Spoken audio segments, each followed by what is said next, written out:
starter's stand, cross flags in hand, telling them to double up.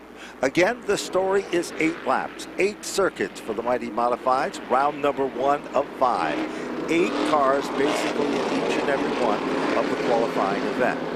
Here they head into turn number 2 and down the back stretch. Lights are off on the safety vehicle. Kyle Rickey, that means only one thing. We're about ready to unleash qualifying event number 1 for Napa Spring Sizzler action. This will put some of these competitors into the duel. And here's Kyle Rickey with the call. Here they come off of turn number 4. Lutz and Pitcat on the front row. Pace car on the pit lane. 8 laps the distance. Heat race number 1 is underway. And it's the 00 Craig Lutz that leads the field to turn number 1. Lutz has the advantage on the inside, but they're side by side. And already it is Woody Pitcat. He runs in the tire tracks. Dips to the bottom of the racetrack. Going. Will it be gone as they come off turn 4? 2015 winner of the Napa Spring Sizzler goes to the front of the field here at the end of lap number 1 here in the opening heat race. Pitcat to the point. Lutz in second. Matt Hirschman in third. And a good battle with Anthony Bello for that spot as those 2 cars begin to break away just a bit. In fact, Hirschman wants to join the battle for the lead. Hirschman does. He is usually a closer. He does not like to pressure early in an event.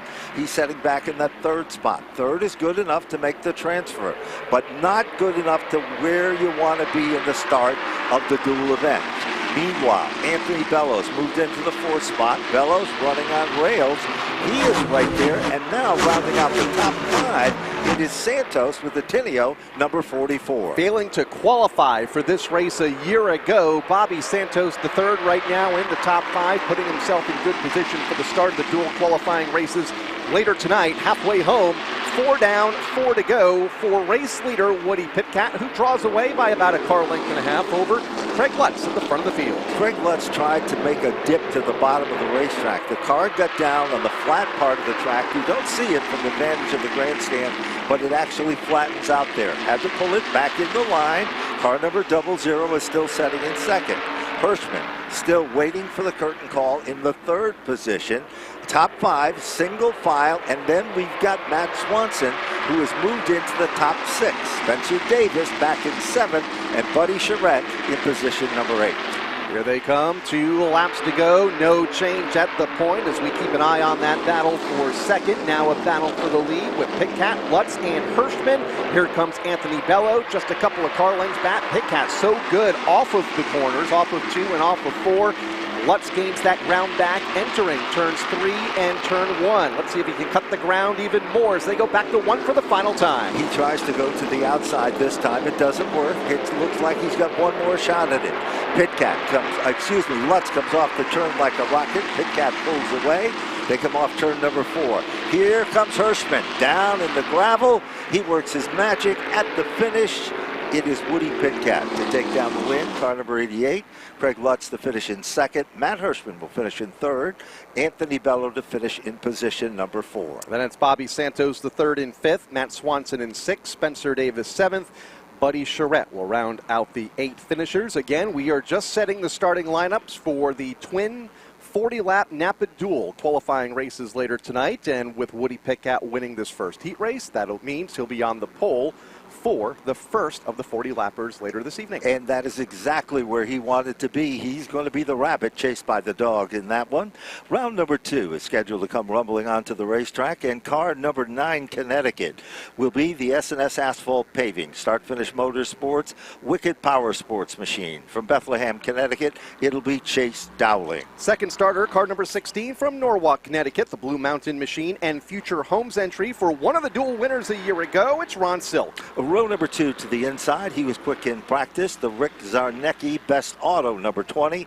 Our own champion here at Stafford from Summers, Todd Owen. Fourth starter, car number 10 from Seymour, Connecticut. The Anglace Racing Enterprises entry for Nick Anglace. Fifth starter to the field will be the John and Mania Rafano machine. The Wheelers Automotive car. Car number 48. Young talent on the rise here at Stafford, Marcello Rafano. That is the driver of car number 3, scheduled to go up next from Colchester, Connecticut. The Florida Connection providing the sponsorship for the driver of Old Blue, Brian Narducci. Car number 24, New Jersey, is up next. That will be the Diane Krause machine, the Martino Race Engines car for Andrew Krause. Car number 77 will round out the field from Mooresville, Connecticut. That is Gary Putnam. So there you have it, round number 2. The story again is going to be 8 circuits around the half mile here at Stafford. If you're just joining us, we qualified the ACT cars. It's some great competition there, as a banner field of those cars came here to Stafford. 34 went to the test in qualifying, and here we are in the second qualifying round for the Tour Type Modifieds. In excess of 40 cars assembled in the paddock area. Different deal in the front row. Chase Dowling, brand new team and crew he has for 2023. And outside of him, of course, is Ronnie Silk, the man that's so hot on the NASCAR Wheel and Modified Tour circuit with Bill Moran, who's prepared race car. Winning the drag race, it is Chase Dowling. But let's see what's going to happen down the back straightaway. Kyle, it looks like we're already seeing some 2x2 racing for the third spot. Yeah, Todd Owen right now under fire off of turn number 4 for third position, and that'll be Marcello Refrano that went to his inside to take that spot away. So Refrano up to 4th. Owen backsliding a bit and backsliding into traffic with Andrew Krause, Nick Anglace, and Brian Narducci.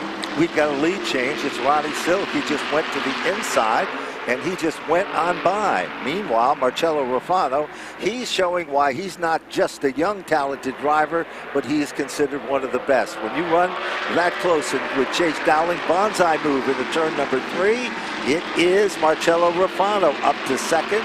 Dowling gets shuffled back to the third spot. A little further back in the field, Todd Owen being worked over heavily by Brian Narducci. Kind of like days of old, Kyle Rickey. Narducci goes to the inside for that 5th spot, and right now Owen stuck in that outside lane. May fall another position to Gary Putnam in the 77. Halfway home, 4 down, 4 to go. Ron Silk out front and simply driving away now by 0.6 of a second at the front of the field. There's no question about it. Silk has got a rocket. Marcello Refrano is right there, but not close enough to be within striking distance. Then it is Andrew Krause who is now closing up the gap on Chase Dowling, the SNS paving machine, the Wicked Power Sports car. Further back in the field, side-by-side battle. Car number 10 comes to life from Nick Anglace as he's in a battle with Todd Owen. Twirling twos are in the air. 2 circuits to go. For Ron Silk at the point, car number 16, still about 0.6 over Marcello Refrano, who finally picked up that first SK Modified win a year ago in one of the division's biggest races, the SK 5K. He's in the second spot. Then it's going to be Chase Dowling in third. Andrew Krause now closing in from 4th. It's not over with yet. There's less than a half a mile to go into the record books. Meanwhile, Ronnie Silk just turns up the wick. He just pulls away. Quickest car on the racetrack, turning the quickest laps. 18:175 was among the quickest laps. Here comes the checker. Ronnie Silk will take down the win. Marcello Refrano in for second. Chase Dowling will finish in the third spot, and Andrew Krause will round out the top 4. Brian Narducci will finish in 5th, then Gary Putnam, Todd Owen, and Nick Anglace. And again, a big thank you for everyone joining us on our Facebook stream, and hope you enjoyed our quick look in, our sneak peek of all the activity here at the Stafford Motor Speedway. Going to be a busy night and a busy weekend here. Hope you can join us in person before this weekend is done. Certainly is, and of course it's a beautiful night for auto racing. Still not too late. You can come out and join us still, and of course remember, tomorrow it will be the main event for the greatest race in the history of spring. The ACT feature will be a part of today's festivities. So we go to the third qualifying round. Robbie Fuller owns LFR chassis in this car.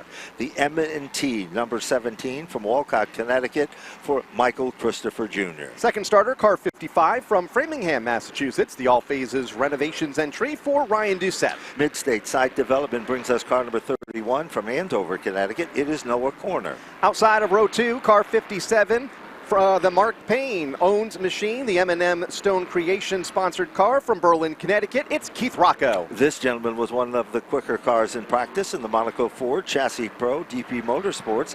Number 75 from Tallinn, Connecticut, David Arup. Car 33 goes next from right here in Stafford Springs. The A&D Portable Rentals LLC sponsored car for Austin Bissett. Dan Avery's Horsepower Hill Farms brings us car number 10A from Wilbraham, Mass. Returning to the competition, is Glenn Reen. And rounding out the field, car number 1 from Newtown, Connecticut, the Owanick Construction Incorporated car for Stephen Kopchik. Stephen Kopchik came out in one of the final practice and quickly moved to the top of the board with that number 1 car. So he might be considered a sleeper, even though he's in the back of the field in this one. I don't think it'll take him very long to move to the front of the class. Again, if you're just joining us, we're in the midst of the 3rd qualifying round of 5 with a field in excess of 40 cars assembled for this Sizzler qualifying action for the Napa Auto Parts Duels. Here they come, Kyle, off turn number 4. Black car on the inside, white car in the outside lane. New look, a new ride for Mike Christopher Jr. at the front of the field. Will lead the cars into turn number 1 with Noah Corner right there in the 2nd spot, along with Ryan Doucette to his right elbow in 3rd. Keith Rocco, part of that mixed as well. Here comes the 57 at the bottom. No question, Rocco finds the inside lane. He knows this track like the back of his hand.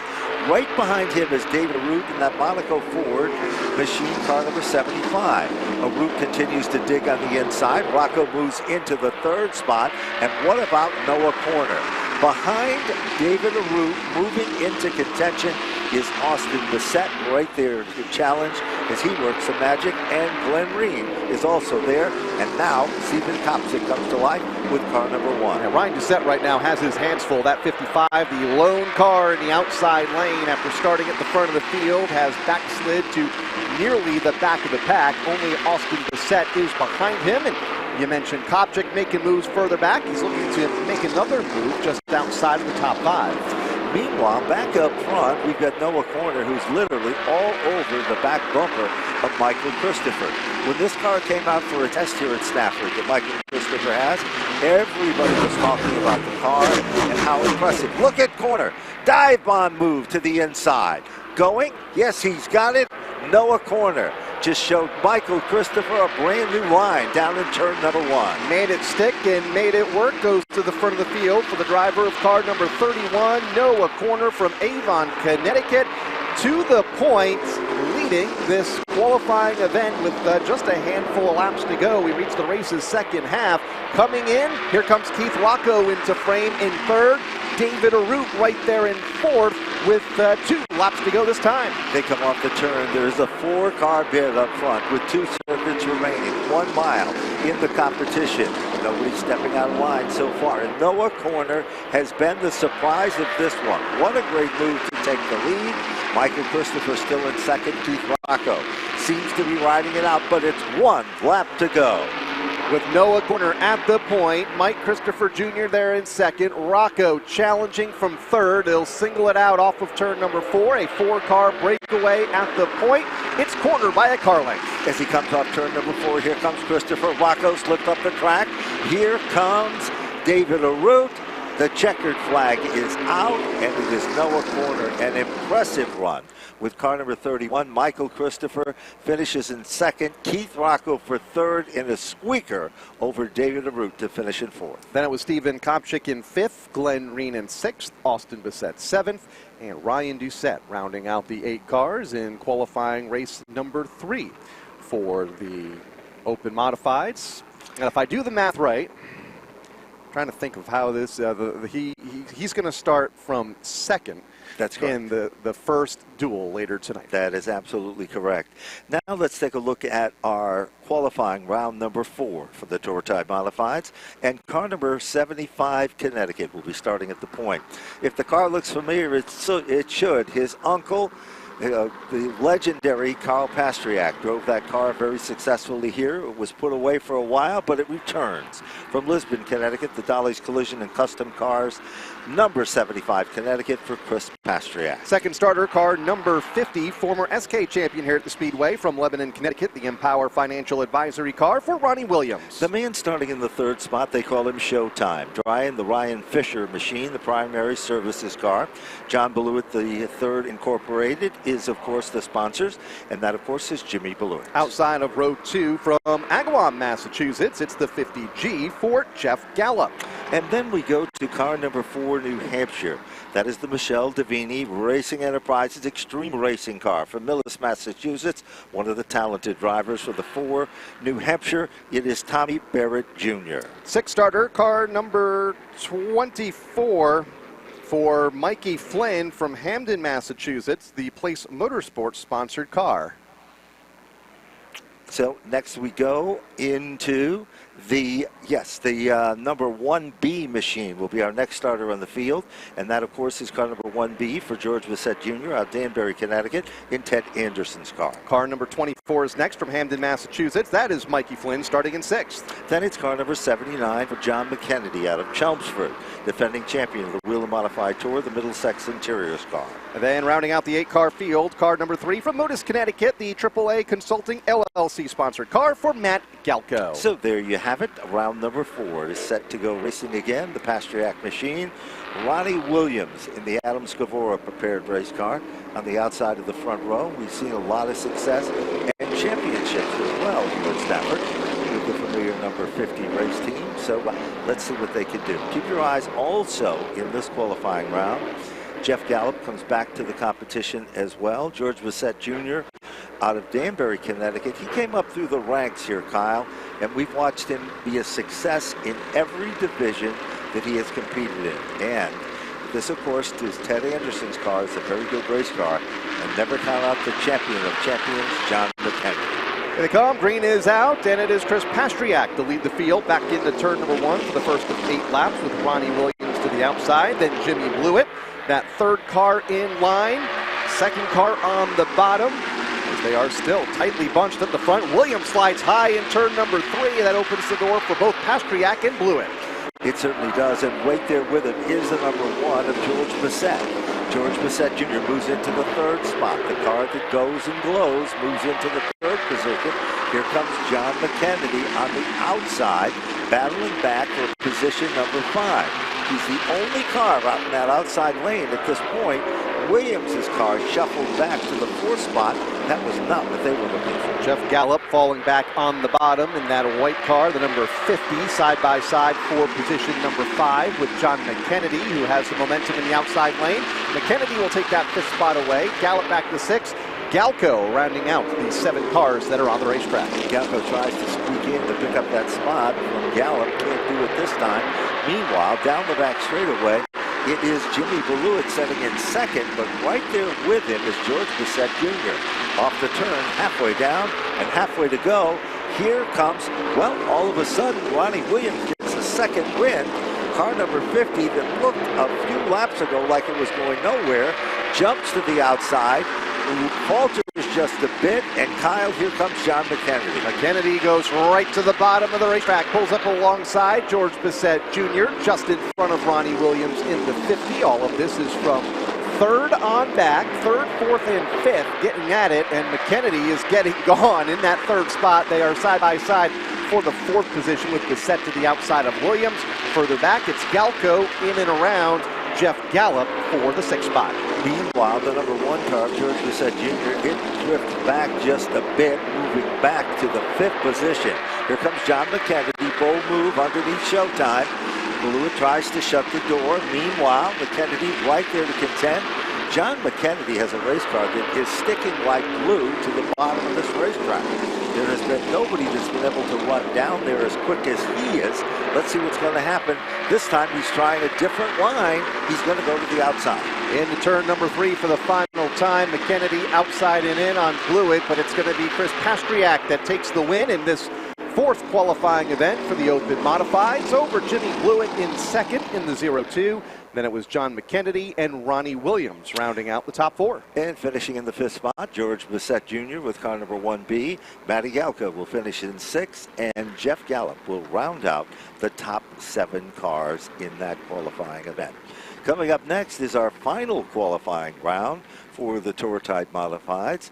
And of course, we haven't heard exactly, but there should be an ACT consolation event that'll be coming up as well. I think they're starting them all. I think that's what I heard earlier today. So it's going to be a good field of ACT cars. Before we go back underway here with the starting lineup, we hope everybody